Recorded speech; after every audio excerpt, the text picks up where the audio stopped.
Hello everyone, welcome to this new video.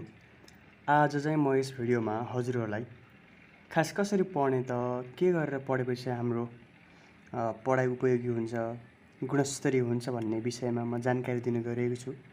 Video अन्तिमसम्म हेर्नु होला, एकदम इम्पोर्टेन्ट छ। खासमा चाहिँ साथीहरू पढ्नु र अध्ययन गर्नुमा सायद यो दुई भिन्न कुराहरू हुन्। एउटा स्टडी गर्नु र एउटा रिड गर्नु फरक कुरा साथीहरू।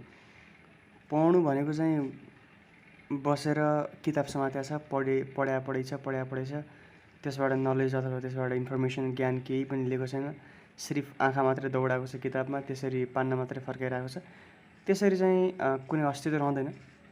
र पढ्नु भनेको चाहिँ पढ्न बसेर 2 घन्टा 4 घन्टा मात्र बसिरहेको छ पढेको, त्यसबाट चाहिँ के लाभ आयो, के जानियो, के बुझियो भन्ने कुराको बारेमा कुनै पनि चिन्तन र मनन छैन भने त्यस्तो पढाइ पनि काम हुँदैन।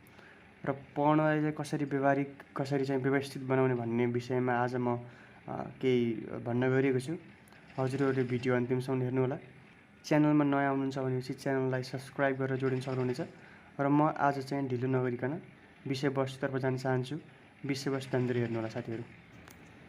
यहाँ 1 नम्बरमा भनेको छ पूर्व तयारी। प्रिपरेसनमा के त भन्दाखेरि पढ्न सुरु गर्नु अघि आफ्नो मन र स्थान तयार गर, पढ्ने विषयको थिम र लक्ष्य बुझ, आफूलाई बताऊ कि म आज के सिक्न चाहन्छु भनेर। चाहिँ आज चाहिँ हजुरहरूले कसरी पढ्नु पर्यो भन्दाखेरि चाहिँ त्यो विषयवस्तुबाट चाहिँ मैले के ज्ञान लिन्छु त म आज चाहिँ यो टपिक पढ्न गइरहेको छु र त्योबाट चाहिँ मैले के ज्ञान लिन सक्छु त भन्ने कुरामा चाहिँ हजुरहरू तयार हुनु पर्यो पहिला सुरुमा चाहिँ।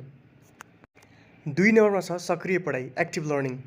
केवल पढ्न नबस, पढ्दै गर्दा प्रश्न सोध, मुख्य बुदाहरू हाइलाइट गर, नोटहरू बनाऊ र आफैलाई पढेको विषय सुनाऊ।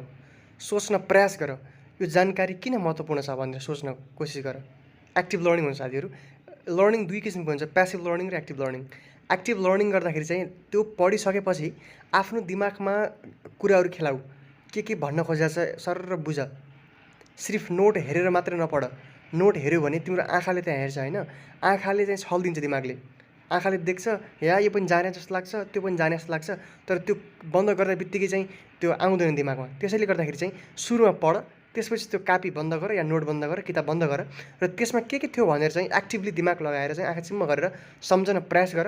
जब दिमागमा आउँदैन नि त्यसपछि चाहिँ कापी हेर, सरर हेर, फेरि बन्द गर र फेरि सोच्न थाल। त्यो एक्टिभ लर्निङ गरेपछि चाहिँ हाम्रो दिमाग एक्टिभली काम गर्छ साथीहरू। 3 नम्बरमा चाहिँ विभाजन गरेर पढ्नु, चङ्किङ भन्छ। ठुलो विषयलाई सानो सानो भागमा बाँड्ने। एकैपटक धेरै कुरा पढ्न खोज्दा बिर्सने सम्भावना हुन्छ साथीहरू। उदाहरण, संविधान पढ्दा अनुच्छेद अनुसार पढ्नुहोस्, न कि सबै एकैसाथ। सबै एकैसाथ पढ्दाखेरि चाहिँ हाम्रो दिमागलाई के लाग्छ भनेपछि अलिकति बोरिङ लाग्छ साथीहरू, अलिकति धेरै जस्तो लाग्छ, अलिकति धेरै लाग्दा बित्तिकै आत्तिने सम्भावना हुन्छ साथीहरू। त्यसरी चाहिँ यदि ठुलो सिलेबस अथवा ठुलो विषयवस्तु छ भने त्यसलाई चाहिँ हाफ गरेर, चङ्किङ गरेर टुक्राएर पढ्नुहोस्, जसले गर्दाखेरि हजुरहरूको दिमागलाई चाहिँ के लाग्छ भने चाहिँ थोरै छ भन्ने लाग्छ। थोरै छ भन्ने लाग्दाखेरि चाहिँ अलिकति इजी फिल हुन्छ र एकदम सहज हुन्छ साथीहरू। त्यसै गरी च्यानलमा नयाँ हुनुहुन्छ भने चाहिँ सब्सक्राइब गर्न नबिर्सिनु होला। यदि भिडियो राम्रो लागिरहेको छ भनेपछि लाइक, सेयर र कमेन्ट पनि गर्न सक्नुहुनेछ साथीहरू, जसले गर्दाखेरि मलाई हौसला मिल्नेछ फेरि आगामी दिनहरूमा यस्तै महत्त्वपूर्ण भिडियोहरू बनाउँ भनेर। र भिडियो चाहिँ अन्तिमसम्म हेर्नु होला, ध्यान दिएर हेर्नु होला साथीहरू है त। ल र हजुरहरूले चाहिँ भिडियो कुन ठाउँबाट हेर्दै हुनुहुन्छ त्यसको बारेमा चाहिँ जानकारी दिनु होला। कुन ठाउँबाट हेर्दै हुनुहुन्छ प्लिज कमेन्ट गर्नु होला साथीहरू है त। ल म अब चाहिँ ढिलो नगरिकन फेरि अब नेक्स्ट कुराहरू भन्न गइरहेको छु, ध्यान दिएर हेर्नु होला साथीहरू। र नेक्स्ट चाहिँ स्वयं परीक्षण भनेको छ, सेल्फ टेस्टिङ। आफूलाई प्रश्न सोधेर हल गर। कुनै पनि विषयवस्तु पढिसकेपछि, टपिक पढिसकेपछि चाहिँ त्यसबाट मैले के ज्ञान लिएँ त भनेर चाहिँ आफूलाई प्रश्न सोध्ने र प्रश्न लेख्ने, सल्भ गर्ने, पुराना प्रश्नपत्रहरू हल गर्ने। आफैलाई टेस्ट गर्नाले कमजोरी क्षेत्र थाहा हुन्छ साथीहरू। त्यसै गरी अर्को छ डिस्कसन, बारेमा कुरा गर्ने। डिस्कसन भनेको छ साथीहरूसँग विषयमा कुरा गर, जे पढिन्छ, जे जान्ने छ त्यो चाहिँ सिकाउन खोज साथीहरूलाई, पढाउन खोज, अरूलाई सिकाउने प्रयास गर। If you can teach you really no.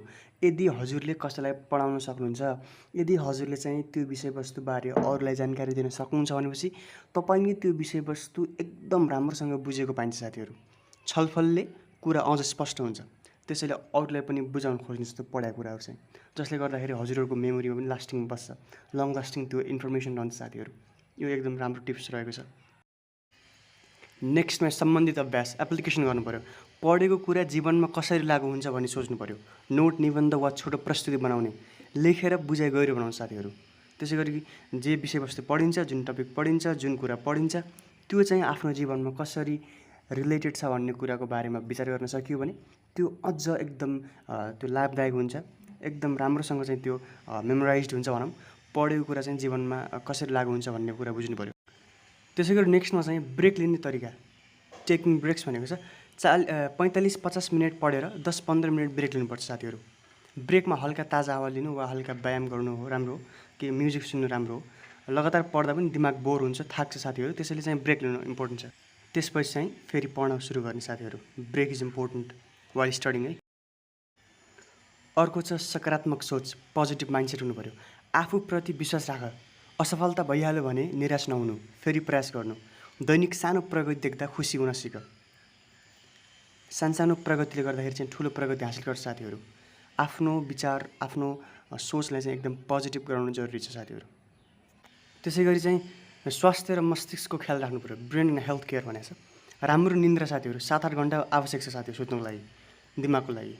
सुते राम्रो भएन भने साथीहरू त्यो दिमाग नै ह्याङ भए जस्तो हुन्छ, त्यो सोच्न सक्ने क्षमता पनि अलिकति कमजोर हुन्छ साथीहरू।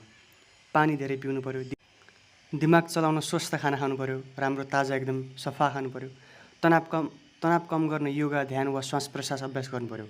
आफ्नो पढाइको साथसाथ चाहिँ अलिकति फिजिकल कुरामा पनि ध्यान दिनुपर्ने जरुरी छ साथीहरू, जसले गर्दाखेरि चाहिँ ओभरअल फिजिकल र मेन्टल हेल्थ चाहिँ एकदम ठिक ठाउँमा हुन्छ साथीहरू। त्यसै गरी नेक्स्टमा चाहिँ लास्टमा चाहिँ बोनस टिप्स रहेको छ, फाइनमेन्ट टेक्निक। यसलाई एउटा विषयलाई बुझ्न र सिक्न धेरै उपयोगी मानिन्छ। तिमीले पढेको कुरा एकदम सरल भाषामा कसैलाई बुझाउन कोसिस गर। जहाँ बुझ्न गाह्रो हुन्छ, बुझाउन गाह्रो हुन्छ, त्यहाँ फेरि पढ र बुझ। यो तरिका साँचो ज्ञान बनाउँछ साथीहरूले चाहिँ। यो गर्यो भने चाहिँ आफ्नो त्यसप्रति चाहिँ आफ्नो एउटा ज्ञान पनि एकदम मजबुत हुन्छ, र जब मजबुत हुन्छ आफूले पढेको कुरा जब मेमोराइज हुन्छ साथीहरू, त्यसले चाहिँ सफलता अवश्य दिलाउँछ। हार नमान्नु साथीहरू, आफ्नो कर्म गर्नुहोस्, एक दिन अवश्य सफल भइन्छ। यतिन्जेलसम्म भिडियो हेरेर साथ दिनुभएकोमा म धेरै धेरै आभार प्रकट गर्न चाहन्छु। आगामी दिनहरूमा पनि यस्तै युजफुल भिडियो कन्टेन्ट लिएर आउने छु। त्यतिन्जेलसम्मको लागि हस्, धन्यवाद, गुड बाई।